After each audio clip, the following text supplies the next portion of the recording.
안녕하세요. 너랑나랑 이성원입니다. 안녕하세요. 이건우입니다. 네, 오늘도 선생님과 즐거운 이런저런 이야기, 우리 일상의 소소한 이야기, 그리고 어렴풋이 알고 있었지만 명확하게 몰랐던 이야기, 지난 시간에 세상 모든 아들은, 자식들은 효자다. 그런 이야기 한번 나눠볼까 합니다. 오늘은 선생님, 내로남불이라는 이야기 한번 해보고 싶은데, 남이 하면 불륜이고 내가 하면 로맨스다. 이런 얘기 유명한 이야기 아닙니까? 똑같은 행동도 누가 하느냐에 따라서 내가 하는 건 합리화가 되고 다른 사람이 하는 거는 비난받을 수 있고 그게 사람 본성이겠죠? 본성이긴 한데 네. 얼마나 이제 정도가 심하고 적으냐. 정도의 이야기. 우리나라 사람이 조금 심한 것 같아요. 네. 그러니까 오직하면 뉴욕타임스에 그런 게 나왔나? 한국인의 지금을 이제 표현하면서 특성을 내로남불이라고 내놓은 거예요. 한글 그대로 써가지고. 한글 발음을 그대로. 내로남불. 네. 그래서 그건 조금 뭐랄까 수치스러운 얘기예요. 그렇죠. 조밀도 아니고. 이거는 개인이 내로남불이다. 이거는 괜찮은데. 대한민국 가운데 한 사람이니까. 네네네. 대한민국을 대표하는 집합적인 성격을 그렇게 규정해 버리니까 와 그건 좀 슬퍼. 그러네요. 슬플 때 우리는 또 생각하지 않습니까? 왜 이 사람들이 우리를 일부도 아니고 전체를 내로남불이라고 그랬을까? 좀 돌아보면 그거는 슬프긴 하지만 받아들여야 돼. 네. 그 사람들이 우리를 그렇게 보았다는 거잖아. 그렇죠. 내 행동을 여러 개 증거로 그렇죠. 봤다는 거죠. 그러나 우리는 행동을 하면서도 그걸 알지 못했다는 우리는 거야. 우리 속에 있으니까 잘 모르고 그렇지. 한 발 떨어져서 오면 잘 보이니까. 그런 말을 들으면 슬프지만은 왜 그렇게 됐는가를 알지 못한 걸 더 슬프게 생각해야 돼. 난 이런 거에서 나도 내로남불이 굉장히 심해요. 아 그렇습니까? 네. 차를 타고 이제 가다 보면 내가 차가 없으니까 자녀들이 이제 태워주잖아요. 예. 그러면 이제 가족들이 타니까 여럿이 타. 거기서 나오는 말 가운데 하나가 차가 이렇게 복잡하다고 말이야. 네네. 차가 이렇게 복잡하다고. 네. 그래서 내가 그래요. 복잡한 건 사실인데 우리 차도 기여하고 있는데. 끼어 있잖아. 네네. 그렇지만 내 차가 나와서 이렇게 복잡하다 이 생각은 아무도 안 해. 맞아요. 서울에 사람들 왜 이렇게 많아? 그러고 자기가 서울에 산다는 생각은 안 하는 거예요. 그러니까. 이제 그게 말하자면 나도 그렇다 이 말이야. 네. 그게 내로남불의 아주 기초예요. 기반이네요. 그렇지. 기반이네요. 그러니까 이렇게 복잡한데 나도 복잡한데 하나 거저는구나. 네. 요것만 알아도 그 자각만 하더라도. 대단한 거예요. 네. 근데 그걸 알지를 못한다는 거야. 맹점이네요. 그렇죠. 사각지대고. 선생님, 저는 선생님 지금 말씀 들으면서 우리나라가 좀 더 심한 것 같다 이렇게 말씀하셨잖아요. 근거를 여쭤보고 싶습니다. 선생님이 어떤 근거로 그런 말씀을 현상 자체가 그래요. 현상 자체가. 어떤 근거로 그러냐 하면서 나한테 이제 이유를 대답하는 그것도 내로남불 못 보는 거예요 지금. 지가 그런 것도 못 보고. 근데 외국 사람은 우리하고 이제 정서적 거리도 멀고 물리적 거리도 멀고 이 멀다 하는 거는 객관적으로 우리를 본다는 뜻이에요. 객관적으로.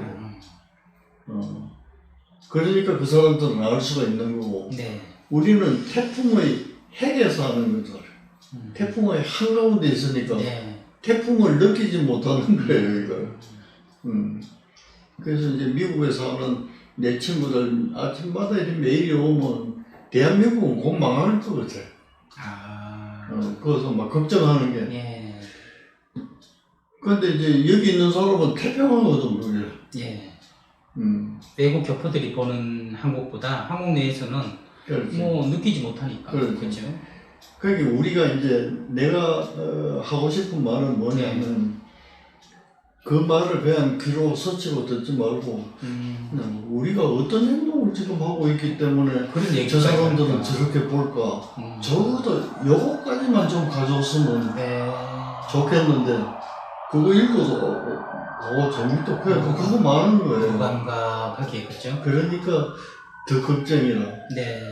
그리고 옛날에 뭐 소크라테스 맨날 그 인용하잖아. 그렇죠. 내 자신을 알아. 제자들이 그렇다고 선생님은 뭐 얼마나 아냐. 나도 모른다. 내가 모른다는 것을 내가 안다. 네.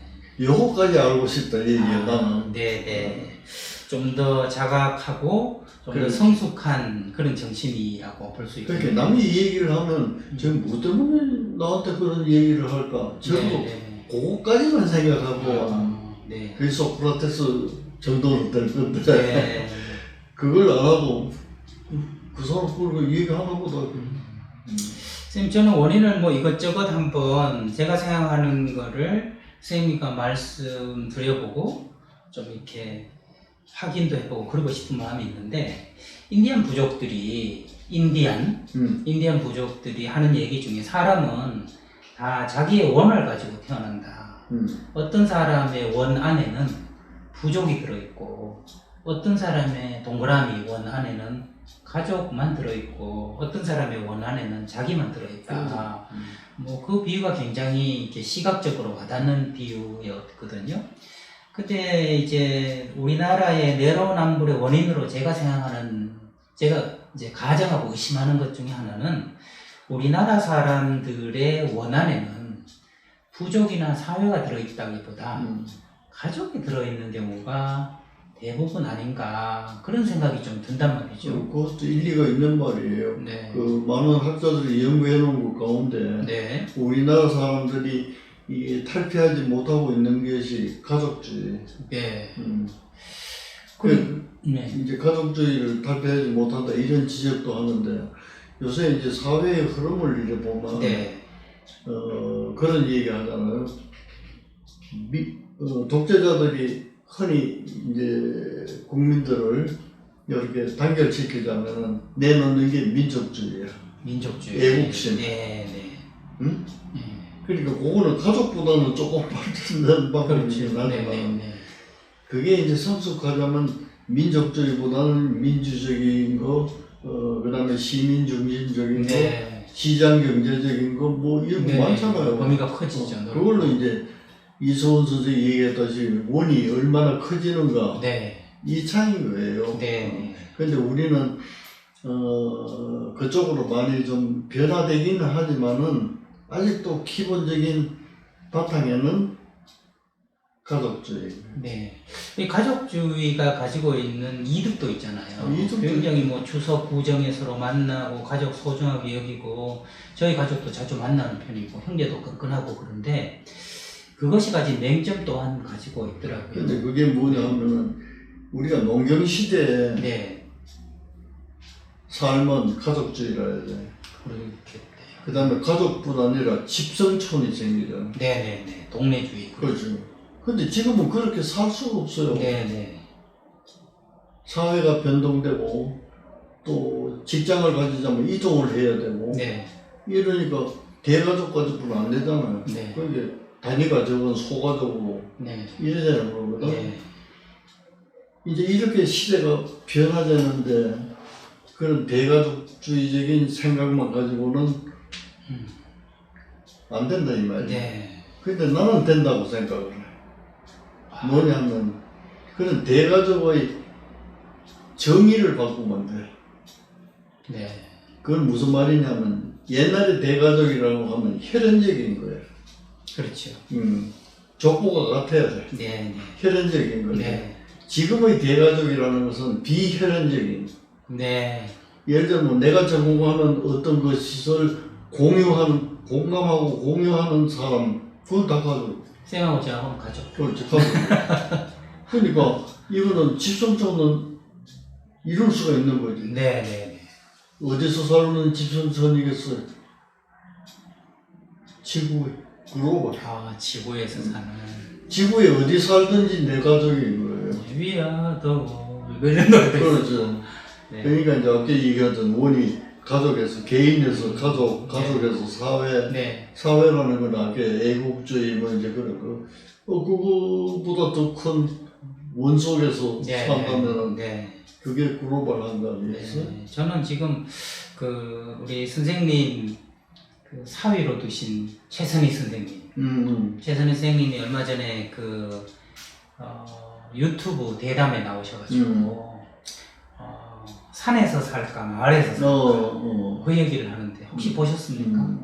못 봤어. 그 중에 나온 이제 에피소드 이야기가 저희 지금 원으로 이야기하자면 산에서 산다는 거는 원 안에 나만 있는 거, 사람은 없고 마을에서 사는 거는 여럿이 있는 건데 선생님 대가족의 개념을 최선희 선생님 사위분도 똑같이 마을에 적용을 하더라고요.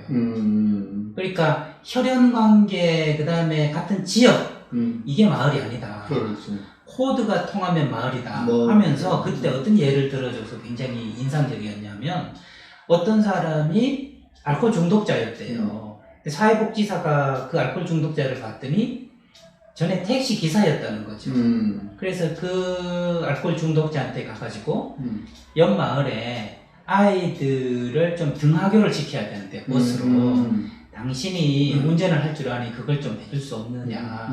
그랬더니 이분이 뭐 아무 가치도 의미도 없이 살다가 그런 일을 하라니 하겠다고 했다는 거죠. 그리고 운전해야 되니까 운전하기 전날은 술을 마시지 않고 당일도 술을 마시지 않고 이러니까 술 마시는 날짜가 줄어들었다는 거죠. 또 그걸 하면서 의미를 찾았다는 거죠. 뭐 부모들도 고마워하고 애들도 좋아하니까 살아있는 기쁨도 느끼고 그렇게 이제 술을 줄여가지고 가는데 사회복지사가 거기서 그친 게 아니라 우리 어르신 그러면 이렇게 좋은 일 하는 분들이 저 옆 마을에 또 자원봉사자들이 계신데 거기 가가지고 또 모임을 한 번씩 해보셔라. 그랬더니 그런 데가 있어요? 하면서 또 거기 가가지고 자원봉사자들하고 만나가지고 또 즐겁게 시간을 보내기 시작했다는 거죠. 그러면서 최선희 교수님이 하는 이야기가 이 사람은 원래 산에서 살던 사람이었다. 술이라는 것과 함께. 그러다가 운전하는 마을을 하나 구하고 또 저쪽에 자원봉사하는 마을을 구해서 마을이 이렇게 넓어졌다. 이건 꼭 같은 지역에서 산다고 마을이 아니다. 마음이 통하고 뭔가가 서로 통하면 그게 새로운 앞으로의 마을이다. 그런 마을 공동체를 키워나가고 도와주고 하는 게 사회복지관이 하는 일이고 내가 요즘 관심을 가지는 일이다. 마을을 만드는 일이다. 이렇게 말씀하셨는데 저는 말씀을 들으면서 참 우리 속담에 그 장인어른의 그 사위라고 장인어른께서 지금 대가족으로 개념을 그렇게 하라고 하셨는데 사위분은 이걸 마을 개념으로 해서 그래서 산에서 살까 마을에서 살까 그러면서 우리 최선희 선생님은 가끔은 산에서도 살아야 되고 혼자 그 다음에 또 마을에서도 어울려서 살아야 되고 밸런스를 맞춰야 된다 이런 대담을 하시더라고요. 그런데 우리는 이서원 선생도 상담이 전공이고 네. 나도 이제 정신치료가 전공이니까 그런 시각에서 보면 이런 거예요. 그 주정 중독자가 갖고 있는 탤런트는 운전이야. 그거 말고는 다 단점이.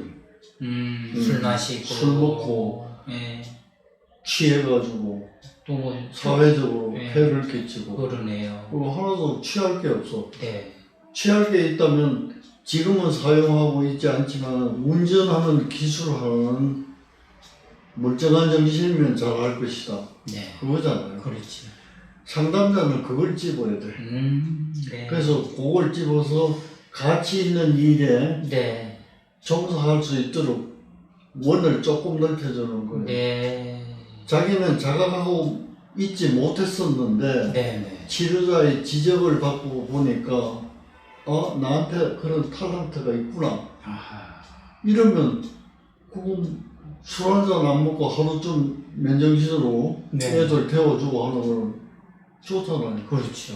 그런 경험을 쌓다가 보니까 저기 노인에게 봉사. 그게 야금야금 하다 보니까 이제 술 먹는 건 줄어드는 그러니까요. 이게 더 가치 있고 자기한테도 보람이 오니까. 그러니까 이제 상담자의 시각에서 보면 그런 점으로서 해석할 수가 네. 있는 거고. 그러네요. 그 사회복지사가 하는 일이 상담의 아주 에센스, 그렇죠. 핵심을 한 거네요. 나에게 오는 사람에게 아직 남아있는 거 활용할 수 있는 자원을 끌어내는 건데, 이 얘기를 하니까 선생님 또 저는 또 줄줄이 사탕처럼 나오는 질문이 있는데, 저번에 아동보호 전문기관에서 제가 강의를 했다 이 얘기 한번 드렸어요, 선생님. 한 사람이 정말 변하는데 10년이 걸리고 누군가가 완전히 거기에 몰입해야 돼서 선생님 제자 되신 의사 선생님이 그걸 누가 합니까? 이런 얘기를 해서 사람 바꾸기는 되게 어렵다 그랬는데, 그 아동보호 전문기관이나 이게 사회복지기관에서 한 20년째 계속 이야기하는 것 중에 하나가 사람의 강점, 그 사람의 장점을 잘 끄집어내주면 아무리 어려움에 있던 사람도 사람이 변화한다. 그래서 이것을 강점, 관점이라고 해서 아주 사회복지, 아동복지학에서는 금과 옥조처럼 중요하게 여기고 이제 그 현장에 있는 사람들한테 강점, 관점으로 그 사람을 봐서 그 사람을 도와주고 변화시켜라. 그리고 그걸 보고서를 우리한테 내라. 그럼 우리가 그 재원을 주겠다. 이러는데 현장에서 막상 목소리를 들어보면 강점, 관점이 무슨 만병통치약이냐. 그거 하나로 사람을 바꾼다고 우리가 들어가 봤더니 저는 크게 두 가지 요인이라고 보는데, 바꾸기 어려운 이유가 하나는 그 대상자 요인이고 하나는 이 공급자 요인이라는 생각이 드는데, 공급자 요인은 말할 것도 없이 전문성이 좀 떨어지니까 그런 것이고, 이게 대상자라는 것은 강점을 찾을래야 찾기도 어려울 정도로 많이 망가져 있는 사람들, 뭐 알코올 중독에, 자살 시도에, 뭐 아까는 뭐 운전이라도 있지만 그냥 자식 패고 바람 피우고 욕하고, 그 다음에 뭐 사회복지 돈 받으면 전부 술 사는 데 쓰고 사람들한테 행패 부리고 뭐 자살 시도하고 뭐 이런 사람들을 이제 사례 관리라는 이름으로 하고 있는데, 강점, 관점 찾으려니까 이 젊은 친구들, 상담하는 친구들이 너무 힘들어 한단 말이에요. 과연 이게 강점, 관점으로 사람을 바꿀 수 있을까? 이런 회의들이 조금씩 생기고 있어서 제가 선생님 말씀을 그대로 전했어요. 수많은 상담 이론이 있는 이유는 어느 하나도 한 사람의 행동을 온전히 설명 못하기 때문에 있는 건데, 그 중에 하나라고 있는 강점, 관점을 가지고 이걸로 그 사람을 다 바꿀 수 있다고 이야기하는 것은 이게 굉장히 무지한 소리일 수 있다. 그러니까 다양한 효과 있는 더 다른 관점들도 개발돼서 플러스 될 필요가 있다. 이런 이야기를 했거든요. 선생님 생각은 어떠세요? 그런 거지. 그러니까 우리가 그런 이론이 많다고 하는 것은 한 가지를 해결할 수 없다는 뜻이잖아요. 신체 이야기에서 예를 들어 뭐 어떤 박테리아에 감염이 됐다 그러면 거기에 맞는 항생제만 쓰면 만병통치가 되는 거예요. 그러네요. 그러나 사람이 하는 행동의 장점, 단점 이거는 만병통치가 되질 수가 없어요. 어느 항생제 하나 가지고 해결될 수가 없어. 그러니까 이제 여러 가지 거기에 맞는 것을 찾아서 해야 되는데 대부분 사람들은 이제 그걸 찾지를 않고 자기가 훈련받은 것을 가지고 프레임을 씌우려고 한다 이 말이에요. 그러니까 장점, 단점에 훈련된 사람은 사람을 장점, 단점만 가르려고 하는 거예요. 선생님이 이런 비유 한번 저한테 가르쳐 주셨잖아요. 요리를 할 때 칼 하나만 가지고 요리하는 거는 위험하다. 그렇다고 모든 과일 종류마다 다른 칼을 쓰는 것도 위험하다. 그러니까 칼이 몇 개는 있어야 되지 않느냐. 그런 말씀해 주셨는데, 그러면 선생님, 정신분석 이론, 정신분석, 프로이드의 이론, 또 뭐 로저스의 인본주의 이론, 또 행동주의 이론, 뭐 여러 이론들이 많잖아요. 선생님은 그 중에서도 정신분석에 대해서 어떻게 보면 평생을 가장 몸담고 계셨다 이렇게 생각을 하는데, 정신분석에 잘 맞는 대상, 그런 사람이 따로 있을까요? 아니면 누구든지 정신분석에 맞다 이렇게 얘기할 수 있을까요? 그게 맞는 사람이 따로 있어요. 인디케이션. 이거 제가 궁금했어요. 네. 근데 그건 뭐냐면 자기 분석적인 사람이라 해야 돼. 아하. 포괄적으로 있는 사람은 그게 안 돼요. 그래서 한때 한국에서 그 외국 유학 갔다 온 사람이 네. 정신과 의사 가운데도 한국에는 정신치료가 불가능하다고 주장한 사람이 있어요. 아, 한국에는 정신치료가 한국 사람. 아예 불가능하다. 오. 한국 사람 생각은 포괄적이라. 네. 통합적이고. 통합적이고 포괄적이다. 네. 분석에는 서툴러요. 예. 좀 논리적이지 않다. 좀 그러니까 감정적이다. 감정적이고. 그런 뜻으로도 받아들일 수 있겠죠. 서양 사람은 네. 우리보다 조금 이제 그 사회 발전이 조금 빨라서 그런지는 몰라도 네. 논리적인 사회. 이성적이고 논리적이고. 그러니까 자기 분석적이에요. 네. 그러니까 그게 성공한다는 거고. 네네. 쉬운 예로 내가 그 수련회 때 읽은 아티클이 하나 있어. 네. 제목은 잊어버렸네. 인도 정신 분석자가 쓴 거예요. 네. 자기는 인도에 살면서 정신과 의사 하면서 많은 환자를 치유했다 이게. 네. 그래서 미국 유학 가서 프로이드 정신 분석학을 공부해가면서 이것도 참 매력적이구나. 그래서 와서 적용했더니 환자가 잘 안 나왔는데. 낫지 않아요. 낫지 않아요. 그러니까 그거는 이제 그런 어떤 이론이 중요한 것이 아니라 네네네. 그 사람의 속성이 중요한 거예요. 나한테 오는 사람의. 이론 위에 속성이 있네요. 그렇지. 네. 그러니까 이제 그게 안 맞아 들어가는 거예요. 지금은 이제 서로 교류가 많기 때문에 네네. 우리 사회도 이제 그런 포괄적인 데서부터 좀 분석적인 걸로 이렇게 넘어가고 있으니까 네네네. 그건 가능하리라고 생각하고, 그 다음에 내가 정신분석학을 그 당시에 이제 공부할 수 있어서 그런 거지 그것이 맞는 그거는 아니에요. 네. 다른 이론도 많이 맞는 건 있잖아요. 아니다. 그런데 내가 왜 거기에 조금 더 방점을 두고 공부했냐면 네.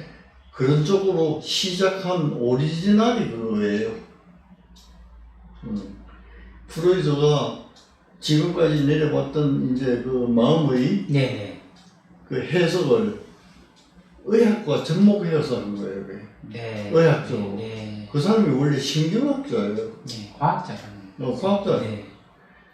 그 사람 논문 내가 정확히 기억을 못 하겠는데 뱀장어 가지고 쓴 프로이드가. 그 뱀장어의 신경계통을 연구한 거예요. 그게. 그야말로 가장 과학적인.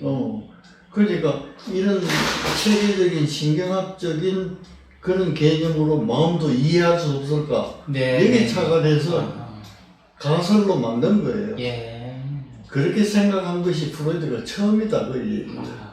처음이기 때문에 그게 오리지널을 공부하면 네네. 오리지널을 탄탄히 공부해 놓으면 거기서 파생되어 나가는 이론은 이해하기가 쉬워요. 네. 그런데 이런 오리지널을 모르고 파생되어 나온 것만 이거 염두에 두고 말이지. 장점, 단점 이 이론도 얼마든지 있잖아요. 그렇죠. 거기만 면몰 되면 그게 왜 우리에게 치유를 주는지를 모르는 거예요. 네. 예를 들면 이런 거 있잖아요. 웃음 치료라는 것도 있어요. 맞아요. 그럼 사람 막 웃으면 엔돌핀이 나와서 건강해진다. 생각을 해봐요. 그럼 우리가 환자들이 지 혼자 비실비실 웃는데 왜 정신이 이상해졌어? 그렇잖아요. 그렇네. 그러니까 그거는 이런 정신분석적인 가설을 토대로 해서 발전했는 한 잎이라. 네네. 그러니까 거기에 해당되는 환자는 나올 수가 있는 거예요. 그러나 이 전체를 나설 수는 없어. 네네. 그래서 프로이드가 했던 그거는 오리지널이라는 의미에서 네. 내가 좀 더 관심을 가졌던 거지. 그것이 전부다. 그건 절대로 아니에요. 네, 여러 가지로 뭐 비유를 들 수 있겠습니다만, 프로이드의 오리지널 이론은 수원과 같고 나머지들 수많은 지류들이 생기지 않았겠습니까? 거기서 파생돼서. 그게 프로이드의 그 가설적인 이론도 신경학에다가 지가 공부를 하다가 보니까 그렇게 네. 전문가만 안 될까? 네. 그렇게 발전시킨 거거든. 선생님은 이제 이게 정신의학이 과학에서 출발을 하게 된 것이고, 그렇죠. 그 과학에서 정신의학이 되고 나서 거기서 굉장히 많은 상담이 나왔는데, 우리가 그 중에 하나를 딱 잡아서 이것만 모든 게 된다고 하는 것은 위험할 수 있다는 말씀이신 것 같아요. 가끔씩 이런 비유 들어주셨잖아요. 커브 잘 던지는 것보다 직구를 먼저 잘 던져야 그 다음에 커브를 뭐 변화를 자유롭게 던질 수 있는 거지. 공부도 하다 보면 왜 철학이 모든 학문의 뭐 왕도다. 철학을 탄탄히 하고 서양에 가면 대학 가면 반드시 들어야 되는 몇 과목이 있지 않습니까? 그런 과목을 사회학, 철학, 문학 뭐 이런 걸 들은 다음에 거기서 응용된 학문을 하는 것처럼 이것이 기본이 되고 난 뒤에 탄탄해진 후에 다른 것들을 하면 훨씬 더 풍성하게 이해할 수 있다. 그렇게 저는 이해가 되네요. 선생님 아까 말씀 중에 프로이드가 그래서 과학에서 뭐 뱀장어에서 출발해서 그런지 이것이 뭐 옛날에 침대 가구가 아니라 과학입니다. 뭐 이런 침대 선전도 있었는데요. 카우치 치료도 했고 했는데 저는 어떤 의문이 이제 조금 풀리냐면 그게 과학에서 출발하고 그러다 보니까 모든 사람에게 다 적용될 수 있지만 그 중에서도 효과를 좀 더 많이 보는 사람은 자기 분석적인 사람, 조금 자기를 성찰하고 인사이트를 가지려고 하는 사람, 그런 사람이 종합적이고 감정적인 사람보다는 더 효과를 볼 수 있는 이론이 그 틀이 정신분석이다. 이렇게 이해를 할 수 있겠군요. 그래서 그 의사가 미국서 와서도 한국에서는 정신분석이 되지 않는다. 정신치료가 되지 않는다는 이야기가 분석적이지 않다. 한국 사람들이. 인도 의사도 그 분석적인 걸 인도에 가져왔더니 인도는 세계 문명의 종합 용광로라고 하지 않습니까? 이게 잘 먹히지 않는다. 그러면 인도에 맞는 정신치료 모델이 있어야 될 것이고 한국에 맞는 정신치료 모델이 있어야 될 텐데 선생님께서 저번에 삼천공원을 이렇게 한 바퀴씩 돌면서 뭔가 환자들하고 했더니 다시 정신과에 입원을 안 하더라, 병동에. 그런 것도 어떻게 보면 한국 사람의 통합적이고 정서적인 그런 측면을 고려할 때 좀 잘 효과를 볼 수 있는 정신치료다.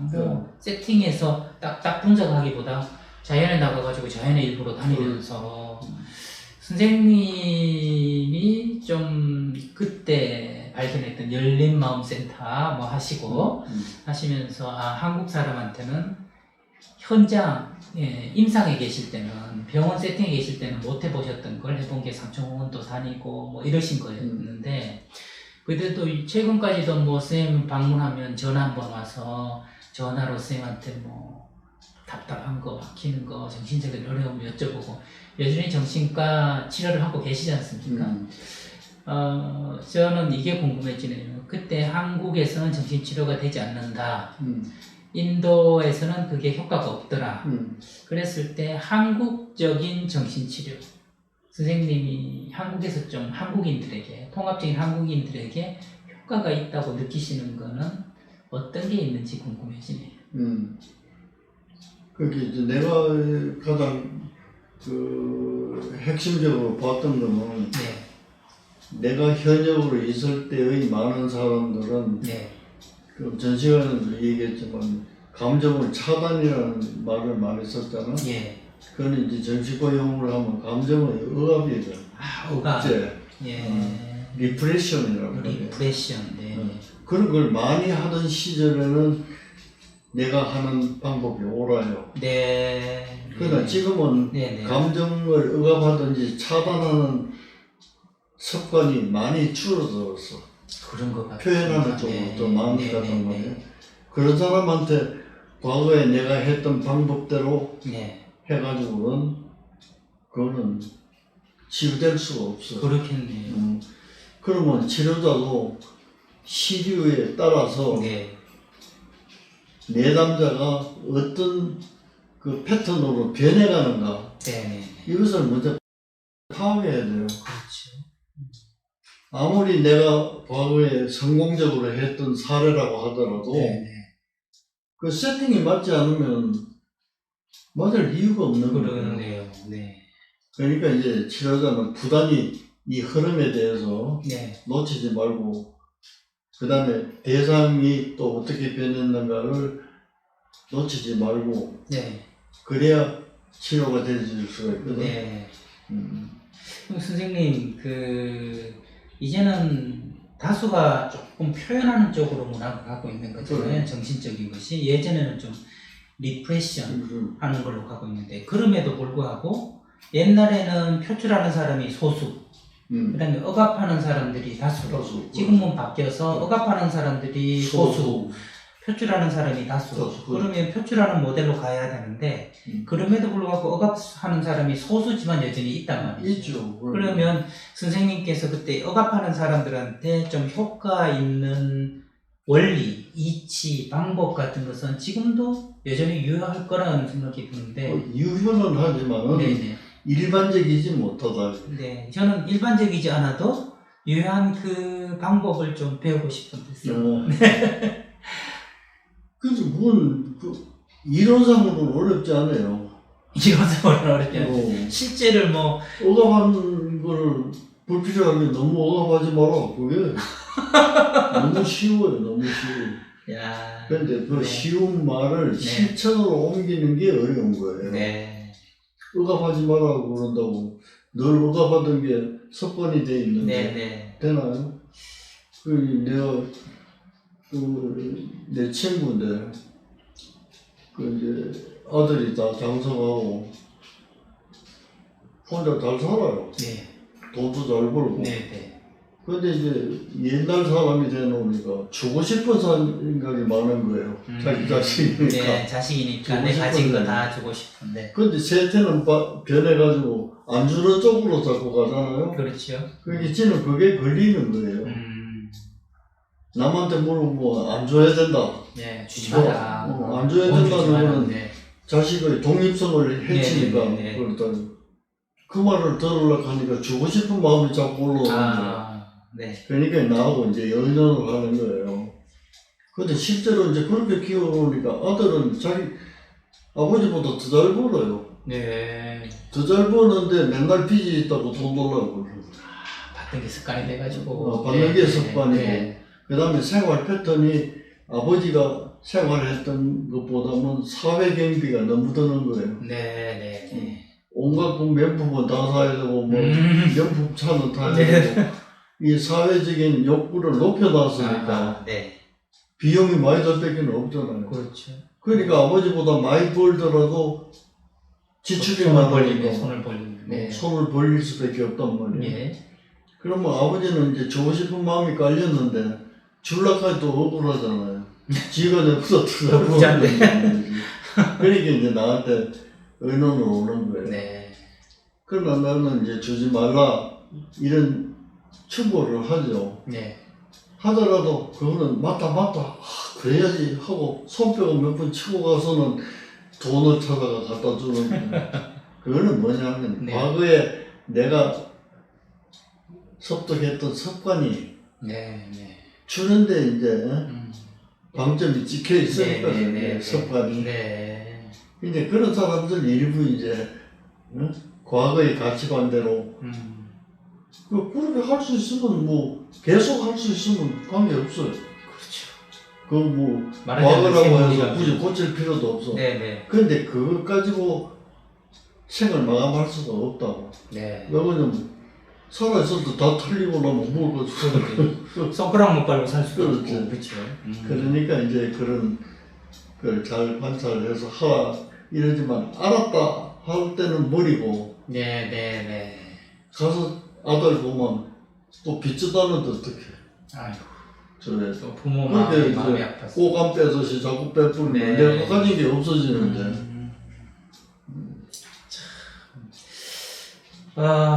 아이고, 사실 시대를 따라간다는 거, 특성을 따라간다는 게 결코 쉬운 일이 아니고, 선생님 말씀처럼 억압된 사람을 어떻게 도와줍니까? 라는 질문에 대해서는 이론으로 말하면 정말 간단한데, 그걸 깊이 들어가가지고 왜 도를 도라고 말하면 도가 아니다라는 말처럼 내가 그 수많은 환자들을 이렇게 하나하나 다르게 전부 다 풀어내고 했던 것을 하나로 응축해서 모델로 얘기하라니 그래. 그것은 말로 하기가 어려운. 정말 어려운 것이다 하는 생각이 들고 선생님께는 뭐 여기가 대공수사본부도 아니고 더 여쭤보는 것보다는 지금 감정의 그 억압과 표출의 흐름이 이 다수와 소수가 바뀌고 있다. 여기에 맞게 또 어떻게 근데 네. 억압이라는 것도 억압해서 자기가 탈이 안 나면 그건